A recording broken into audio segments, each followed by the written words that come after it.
Hello viewers, welcome to filmi craft. நான் உங்கள் அருண். இந்த எபிசோடில் நம்ம பார்க்க போகிற படம் 2024 ஒரு ஹிந்தி லாங்குவேஜ் பயோகிராஃபிக்கல் ஸ்போர்ட்ஸ் ட்ராமாவாக வெளியான மைதான். இப்போது இந்த படத்துடைய கதை என்ன அப்படிங்கிறத லைட்டாக இங்கே நம்ம பார்த்துடலாம். படத்தில் நம்ம கதாநாயகனுடைய பேர் சையத் அப்துல் ரஹீம். இவர் பேசிக்காக இந்தியா ஃபுட்பால் டீமுடைய கோச்சாக இருந்தவர். 1952 1962 வரைக்கும் கோச்சாக இருந்த ஒரு நபர். படத்துடைய கதைக்கிழமை 1952 தான் ஆரம்பிக்குது. அப்போ 1952 சம்மர் ஒலிம்பிக்ஸ் நடக்குது. அங்கே இந்தியா வர்சஸ் யுகோஸ்லோவியா மேட்ச்சு. இதில் செம்ம அடி வாங்குது இந்தியா. அந்த மேட்ச்சில் தோற்று போய் கடைசியாக இங்கே ஃபுட்பால் ஃபெடரேஷன் ஃபுட்பால் அசோசியேஷனில் இங்கே மீட்டிங் நடந்துக்கிட்டு இருக்கு. அப்போ எல்லாரும் பேசுகிறாங்க, ஏங்க இதெல்லாம் ஒரு டீமு இப்படி போய் தேவையில்லாமல் ரெடி பண்ணி கொண்டு போய் தோத்துட்டு வந்திருக்கான். நான் என்ன சொல்கிறேன், இந்த தோல்விக்கு இந்த ஆள் தான் பொறுப்பேற்றுக்கணும் அப்படின்னு நம்ம ஹீரோவை கை காட்டுறாங்க. அவர் ஃபுட்பால் விளையாடுறது தான் தன்னுடைய உயிர் மூச்சு அப்படிங்கிற ரேஞ்சில் ஃபுட்பாலை நேசிக்கக்கூடிய ஒரு நபர். ஃபுட்பாலுடைய அந்த கேமுடைய இன் அண்ட் அவுட் தெரிஞ்ச ஒரு ஆள், அந்த அளவுக்கு ப்ராப்பரான ஒரு கோச்சு. ஆனாலும் அவரை பொறுத்தளவுக்கு அவர் என்ன சொல்கிறார் அப்படின்னா, சரி ஓகே, உங்களுக்கெல்லாம் இப்போ என்ன பிரச்சனை, இந்த தோல்விக்கு நான் பொறுப்பேற்றுக்கணும், அவ்வளோதானே, தாராளமாக நான் ஏற்றுக்கிறேன். ஆனால் அதில் ஒரு விஷயம் ஒன்று இருக்குது. இதை எப்போ ஒரு டீம் ஆமாங்க தோற்று போச்சு நானே பொறுப்பேற்றுக்கிறேன் அப்படின்னு நான் சொல்லுவேன் அப்படின்னா, அந்த டீம் நானே ரெடி பண்ண டீமாக இருக்கணும். நீங்கள் இங்கே ஒரு 10 பேர் நல்லா பஜ்ஜி சமோசா உட்காந்து ஜாலியாக டீ காப்பி சாப்பிட்டு போட்டு இவரை போடலாம் எங்கள் ஸ்டேட்டில் 2 பேர் எடுத்துக்கோங்க, உங்கள் ஸ்டேட்டில் 2 பேர் எடுத்துக்கோங்கன்னு 1008 பாலிடிக்ஸ் பண்ணி பிளேயர்ஸை கொடுப்பீங்க. இது எல்லாத்தையும் வச்சுட்டு போய் கடைசியாக நான் விளையாடணும். இதில் பார்த்தாதுக்கு சில பிளேயர்ஸு எக்ஸ்பீரியன்ஸ்டாக இருப்பாங்களே தவிர மற்றபடி பெட்டர் பிளேயர்ஸ் அப்படின்னு உங்களை சொல்ல முடியாது. அந்த மாதிரி பிளேயர்ஸும் உள்ளே இருப்பாங்க. ஆனால் இது எல்லாத்தையும் வச்சு விளையாண்டுவிட்டு தோத்தா மட்டும் பழியை நான் ஏற்றுக்கிறணும், அப்படி தானே. நான் என்ன சொல்கிறேன், எனக்கு எல்லா விஷயத்தையும் முழுமையாக நானே டிசைட் பண்ணக்கூடிய அந்த அத்தாரிட்டியை கொடுங்க. டீமில் விளையாடக்கூடிய அந்த 11 பேர் யார் அப்படிங்கிறத நான் தான் டிசைட் பண்ணுவேன்.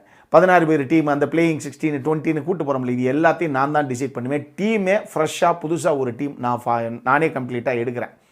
அதுக்கப்புறம் அந்த டீம் வச்சு விளையாண்டு தோத்துச்சுன்னா நானே பொறுப்பேற்றுக்கிறேன், பரவாயில்லையா அப்படின்னு கேட்டால் கடைசியாக அங்கே இருக்கக்கூடிய ஒரு நபர், சரி பரவாயில்லப்பா நீ டீமை ஃபார்ம் பண்ணுப்பா பார்த்துக்கலாம் அப்படிங்கிறாங்க. அதுக்கப்புறம் நம்மால் இந்தியா ஃபுல்லாக சுற்றி ஒரு டீமை பக்காவாக ரெடி பண்ணுறாரு. எல்லாரும் எக்ஸ்ட்ராடினரி பிளேயர்ஸு ஒரு விதத்தில் அந்த மாதிரி ஒரு டீமை ஃபார்ம் பண்ணுறாரு. ஆனால் இதில் ராய் அப்படின்னு சொல்லி ஒரு ஆள், அவர் ஒரு ஜேர்னலிஸ்ட்டு. அவருக்கு ஒரு மிகப்பெரிய வருத்தங்கிறத விட ஹீரோ மேலே மிகப்பெரிய காண்டு. அதுக்கு காரணம் என்னென்னா, அவர் நம்மெல்லாம் வெஸ்ட் பெங்காலில் தான் இருக்கிறதுலையே ஃபுட்பாலை உயிராக நேசிக்கக்கூடிய அவ்வளோ பேர் இருக்காங்க. சின்ன பிள்ளையிலேருந்து தெருவுக்கு தெரு ஃபுட்பால் விளாடக்கூடிய ஒரு ஸ்டேட் எது அப்படின்னா எங்கள் ஸ்டேட்டு தான். ஆனால் எங்களுக்கு எங்கள் டீமில் இருந்து கடைசியாக இந்த ஆள் யார், கோச்சு ரஹீமை 3 பேர் எடுத்துவிட்டு மீதி இருக்க எல்லாத்தையும் வேறு ஸ்டேட்லேருந்து எடுத்து வச்சுருக்கான். அப்போ நாங்கள் என்ன சொம்பையா, இவனெல்லாம் விடக்கூடாதுங்க, இந்த டீம் ஜெயிக்கிறதுக்கே நான் விட மாட்டேன், இந்த ஆள் ஜெயிக்கிறதுக்கு நான் ஏற்றுக்கவே மாட்டேன் அப்படின்னு சொல்லி அந்த ஆள் தான் ஹீரோக்கு அகென்ஸ்டாக களத்தில் இறங்குறாப்புல. இதுக்கப்புறம் இது எல்லா ஆர்ட்ஸையும் தாண்டி கடைசியாக ஹீரோ தன்னுடைய கனவை நினைவாக்கினாரா இல்லையா அப்படிங்கிறது தான் இந்த படத்துடைய மொத்த கதையை. இந்த படத்தை பொறுத்தளவுக்கு இது அமித் ரபீந்திர சர்மா அவர் இயக்கின ஒரு படம். செமையான ஒரு படம். உண்மையாக நம்மெல்லாம் ஒரு படம் லைஃப்பில் இப்படி ஒரு படம் நம்ம எடுத்துட்டோம், அந்த படம் ஜெயிக்குது தோக்குது அந்த கழுதிலாம் நமக்கு தேவையே இல்லை. நான்லாம் ஒரு படம் எடுக்கிறேன், இப்படி ஒரு படம் எடுத்துட்டேன்னு வச்சுக்கோங்களேன், இப்படி ஒரு படம் எடுக்கிற அளவுக்கு எனக்கு நாலேஜ் இருக்குன்னு வச்சுக்கோங்களேன், நம்ம தான் பெஸ்ட் டேரக்டர். நான் எடுத்ததான் ஏன் நல்ல படம் அப்படின்னு சொல்லிட்டு போயிட்டே இருப்பேன். உனக்கு பிடிக்காம போகுது அதெல்லாம் எனக்கு தேவையே கிடையாது. இப்படி ஒரு படத்தை எடுக்க முடியுமா, அவ்வளோதான் பேச்சு. அட்டகாசமான ரைட்டிங்கு, பக்காவான ஆர்டிஸ்ட்டை சரியான கேரக்டர்ஸ் எழுதி அதுக்கு காசு பண்ணி ஒருத்தரும் தெரிக்க விட்டுருக்காங்க. குறிப்பாக 3 பேர். ஒன்று சையத் அப்துல் ரஹீம் அப்படிங்கிற அந்த கோச்சாக நம்ம அஜய் தேவ்கன் பண்ணியிருக்காப்புல. அவருடைய மனைவியாக பிரியாமணி பண்ணியிருக்காங்க. கஜராஜ் ராவ் தான் நான் சொன்ன அந்த ராய் அப்படிங்கிற அந்த ஜேர்னலிஸ்டாக பண்ணியிருக்காரு. 3 பேர்கிட்டையும் ஃபினாமினல் பெர்ஃபார்மன்ஸு. ஒரு வில்லனுடைய கதாபாத்திரம் எப்படி எழுதணுங்கிறதுக்கு இந்த படத்தில் வரக்கூடிய வில்லனுடைய கதாபாத்திரத்தை கூட எழுதிக்கலாம். ஆக்சுவலி பார்த்தீங்கன்னா புதுசாக அப்படியே அந்த நம்ம ஊரில் பண்ணுறாங்களே ஒரே வயலன்ஸ் தான். படத்தில் ஒரு 300 பேர்த்த சுட்டு தள்ளிட்டு போகிறது, கழுத்தை அப்படியே தனியாக அறுத்துட்டு போகிறது, கேட்டால் அதுதான் வயலண்ட்டான வில்லனா, பார்த்தாலே பயம் வந்துடுவாமா. அதெல்லாம் கிடையாது. இந்த படத்தில் அந்த ராய் கேரக்டரை பாருங்கள், ஏங்க இவன் வாழவே விட மாட்டான் போல, எப்படித்தான் டீம் போகிறது, எப்படித்தான் ஜெயிக்கிறது அப்படின்னு நம்மள அறியாமல் நமக்குள்ள ஒரு மிகப்பெரிய பதபதைப்பும் ஒரு தவிப்பும் வருது. இவன் எப்படி தாங்க பண்ணுறது அப்படிங்கிற ஒரு கடுப்பு வருது நமக்கு. அந்த அளவுக்கு அந்த கேரக்டர் அவ்வளோ அழகாக எழுதி அதை கஜராஜ் ராவ் வந்து காஸ்ட் பண்ணியிருக்காங்க. அட்டகாசமாக பெர்ஃபார்மன்ஸை திருக்கி விட்டுருக்கார் அவர். நான் சொன்ன மாதிரி ஹீரோவா நம்ம அஜய் தேவ்கன் பண்ணியிருக்காப்புல சரியான ஒரு பெர்ஃபார்மன்ஸ். ஸ்டார்டிங்லேருந்து எண்டிங் வரைக்கும் தனக்குள்ளே எல்லாமே இருக்குது. அந்த திறமை எப்படியாவது தன்னுடைய பசங்களுக்கு சொல்லி கொடுத்து அதை எப்படி எடுத்துகிட்டு போகணும், இந்த டீமை என்னென்ன மாதிரி வியூகம் அமைக்கணும் அப்படின்னு என்ன நினச்சாலும் டே வியூகம்லாம் பின்னாடி, நீ இங்கேருந்து டீமை கூப்பிட்டு கிளம்பிடுவியா அப்படிங்கிறதுக்கு டே எவ்வளோடா பாலிடிக்ஸ் பண்ணுவீங்க, முடியலடாங்கிற அந்த ஒரு வைத்தறிச்சி இருக்குது பார்த்தீங்களா. எல்லாமே இருந்து என்கிட்ட எக்ஸ்ட்ரானரியான ஒரு டீம் இருந்தோம், நம்மளுடைய இயலாமைன்னு ஒன்று இருக்குது பாருங்கள். 1008 காரணம் சொல்லி கடைசி அங்கேருந்து ஃப்ளைட்டே ஏட விட மாட்டீங்கடாங்கிற அந்த வைத்தறிச்சி இருக்குது பாருங்கள். சூப்பராக பண்ணியிருப்பார் அஜய் தேவ்கன். அதே மாதிரியே தான் கணவனுக்கு என்னென்ன பிரச்சனை, இப்போ அவருடைய நிலைமை என்னங்கிறத வந்து ரொம்ப அழகாக வந்து பிரியாமணி சூப்பராக கொண்டு வந்திருப்பாங்க இன் டேர்ம்ஸ் ஆஃப் பர்ஃபார்மன்ஸு. இந்த படத்தில் முக்கியமான மேட்டர் என்ன தெரியுமா, இந்த படம் ஒரு ஸ்போர்ட்ஸ் ட்ராமாங்கிற இந்த மாதிரி 1008 படங்கள் வந்திருக்கு. ஆனால் இந்த படத்தில் அந்த ஃபுட்பால் மேட்சஸ் கிட்டத்தட்ட ஒரு 4-5 மேட்ச் நம்ம காமிக்கப்படும். லைவாக மேட்ச் பார்த்த ஃபீல் நமக்கு கிடைக்கும். இன்னும் சொல்ல போனால் லைவாக பார்க்குறத விட எக்ஸ்ட்ராடினரியான ஒரு ஃபீலை கொடுத்துருப்பாங்க இந்த படத்தில். படத்துடைய சினிமோட்டோகிராஃபர்ஸ் 2 பேர், படத்துடைய எடிட்டர்ஸ் 2 பேர், மியூசிக் ஏஆர் ரஹ்மான். இந்த டீமுக்கு தான் மிகப்பெரிய ஹேட்ஸ் ஆஃப். ஏஆர் ரஹ்மான்லாம் வேறு லெவலில் வச்சு செஞ்சிருப்பாப்புல. அது சாங்ஸ் ஆகட்டும், படத்துடைய பேக்ரவுண்ட் ஸ்கோரிங் ஆகட்டும், சீனுக்கு சீனு வேறு லெவலில் எலிவேட் பண்ணி எடுத்துகிட்டு போயிட்டே இருப்பார்.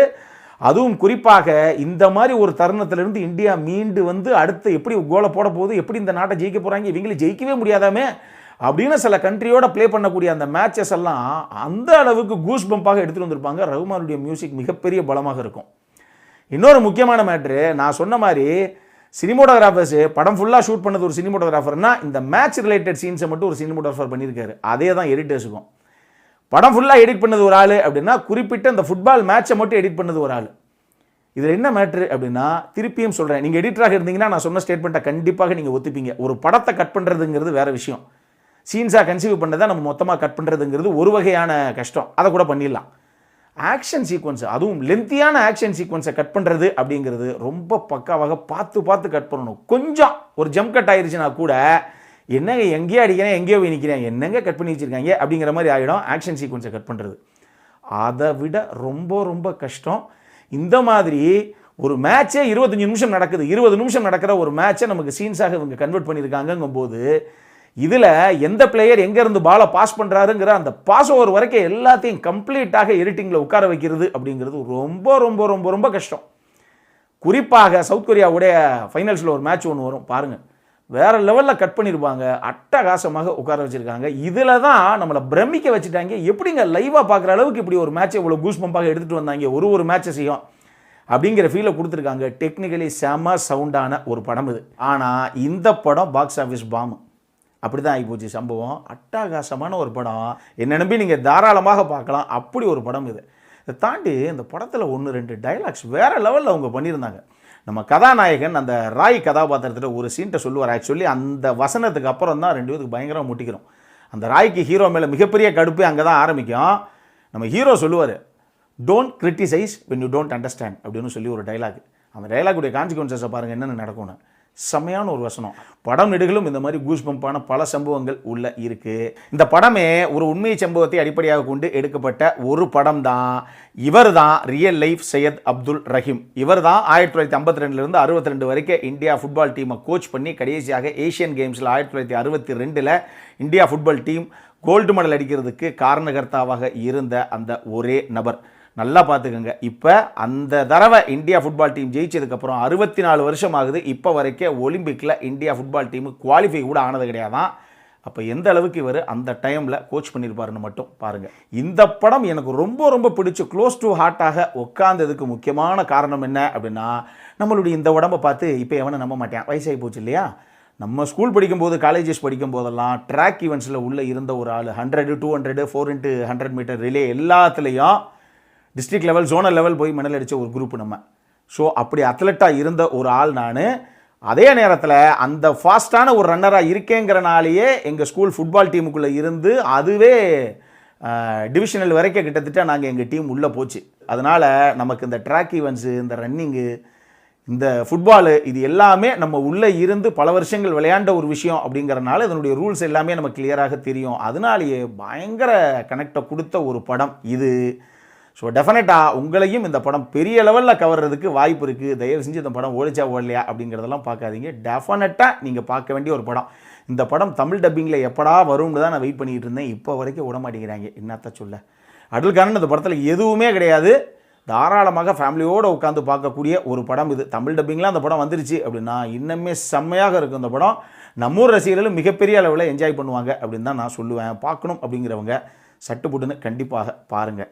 இதே மாதிரி இன்னொரு வீடியோவோட அடுத்த முறை உங்களை சந்திக்கிற வரைக்கும் இட்ஸ் அருண் சைனிங் ஆஃப்.